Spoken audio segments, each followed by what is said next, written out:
Here's how to permanently change the priority of any game or process in Windows 10 and 11 without using any extra tools.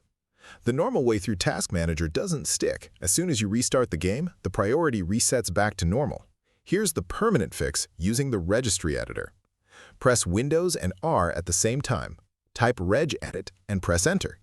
Now copy and paste this directory path into the registry address bar. You'll find it in the video description. Navigate to Image File Execution options. Right-click, select New, then Key. Name this key after your process, for example, game.exe.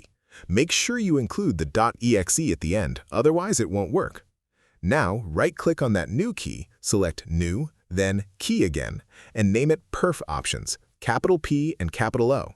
Right-click on Perf Options, go to New, then DWORD 32-bit value, name it CPU Priority Class with capital letters, double-click it, and set the value to 3, then click OK. Close the registry and restart your game. Now open Task Manager, find your process, right-click, go to Details, and check the priority. It will be set to High, and it will stay that way every time you launch it. If this helped you out, hit that subscribe button for more straight-to-the-point tutorials on step-by-click.